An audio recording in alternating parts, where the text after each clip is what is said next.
नमस्कार दोस्तों, राधे राधे, जय श्री कृष्णा। मैं मोमिता स्वागत करती हूँ आप सबको मेरे YouTube channel knowledge with Momita में। आज मैं आप सबके साथ माघ मास महात्म्य की 7वें अध्याय की कथा शेयर करूंगी। तो ये जानने के लिए मेरे साथ वीडियो में अंत तक जरूर बने रहेगा।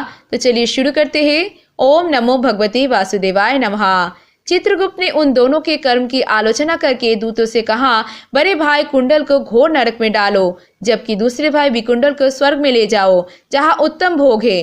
तब एक दूत तो कुंडल को नरक में फेंकने के लिए ले गया और दूसरा दूत बड़ी नम्रता से कहने लगा कि हे विकुंडल, तुम चलो, तुम अच्छे कर्म से स्वर्ग को प्राप्त होकर अनेक प्रकार के भोगों को भोगो।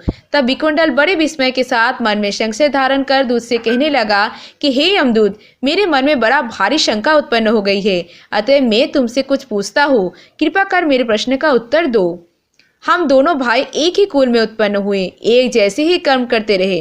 दोनों भाइयों ने कभी कोई शुभ कार्य नहीं किया, फिर एक को नरक क्यों और दूसरे को स्वर्ग किस कारण प्राप्त हुआ? मैं अपने स्वर्ग में आने का कोई कारण नहीं देखता। तब यमदूत कहने लगा कि हे विकुंडल, माता पिता पुत्र पत्नी भाई बहन ये सब संबंध जन्म के कारण होते हैं और जन्म कर्म को भोगने के लिए ही प्राप्त होता है। जिस प्रकार एक वृक्ष पर अनेक पक्षियों का आगमन होता है, उसी तरह इस संसार में पुत्र भाई माता पिता का भी संगम होता है। इनमें से जो जैसे जैसे कर्म करता है वैसे ही फल भोगता है। तुम्हारा भाई अपने पाप कर्म से नरक में गया और तुम पुण्य कर्म के कारण से स्वर्ग में जा रहे हो।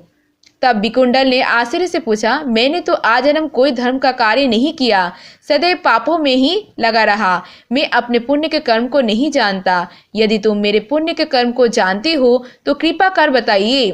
तब देवदूत कहने लगा कि मैं सब प्राणियों को भली भांति जानता हूँ, तुम नहीं जानते। सुनो, हरिमित्र का पुत्र सुमित्र नाम का ब्राह्मण था, जिसका आश्रय यमुना नदी के दक्षिणोत्तर दिशा में था। उसके साथ जंगल में ही तुम्हारी मित्रता हो गई और उसके साथ तुमने 2 बार माघ मास में श्री यमुना जी में स्नान किया था। पहली बार स्नान करने से तुम्हारे सब पाप नष्ट हो गए और दूसरी बार स्नान करने से तुमको स्वर्ग प्राप्त हुआ। सो हे वैश्य, तुमने 2 बार माघ मास में स्नान किया, इसी के पुण्य फल से तुमको स्वर्ग प्राप्त हुआ है और तुम्हारा भाई नरक को प्राप्त हुआ। दत्तात्रेय जी कहने लगे, इस प्रकार वह भाई के दुखों से अति दुखी होकर नम्रता पूर्वक मीठे वचनों से दूत से कहने लगा, हे दूत, सज्जन पुरुष के साथ 7 पग चलने से मित्रता हो जाती है और यह कल्याणकारी होते हैं। मित्र प्रेम की चिंता ना करते हैं तो मुझको इतना बताने की कृपा करो कि कौन से कर्म से मनुष्य यमलोक को प्राप्त नहीं होता, क्योंकि तुम सर्वज्ञ हो। राधे राधे, जय श्री कृष्णा। आज की माघ मास महात्म्य की 7वें अध्याय की कथा समाप्त हुआ। इसके आगे की वृत्तांत आप आने वाले अध्याय में सुनिएगा। अगर आप भगवान श्री कृष्ण के भक्त हो और ये वीडियो आपको अच्छी लगी तो वीडियो को ज़्यादा से ज़्यादा लाइक और शेयर जरूर कीजिएगा और ऐसे और वीडियोस पाने के लिए मेरे चैनल नॉलेज विद मोमिता को जरूर सब्सक्राइब कीजिएगा और सब्सक्राइब के बगल में बेल आइकन दबाना मत भूलिएगा, जिससे कि आने वाले वीडियो के नोटिफिकेशन जल्द से जल्द मिल जाए। और कमेंट में लिखना मत भूलिएगा वीडियो कैसी लगी। आज के लिए इतना ही, मैं मिलूंगी नेक्स्ट वीडियो में। तब तक के लिए tata bye, thanks for watching. Radhe Radhe, जय श्री कृष्णा।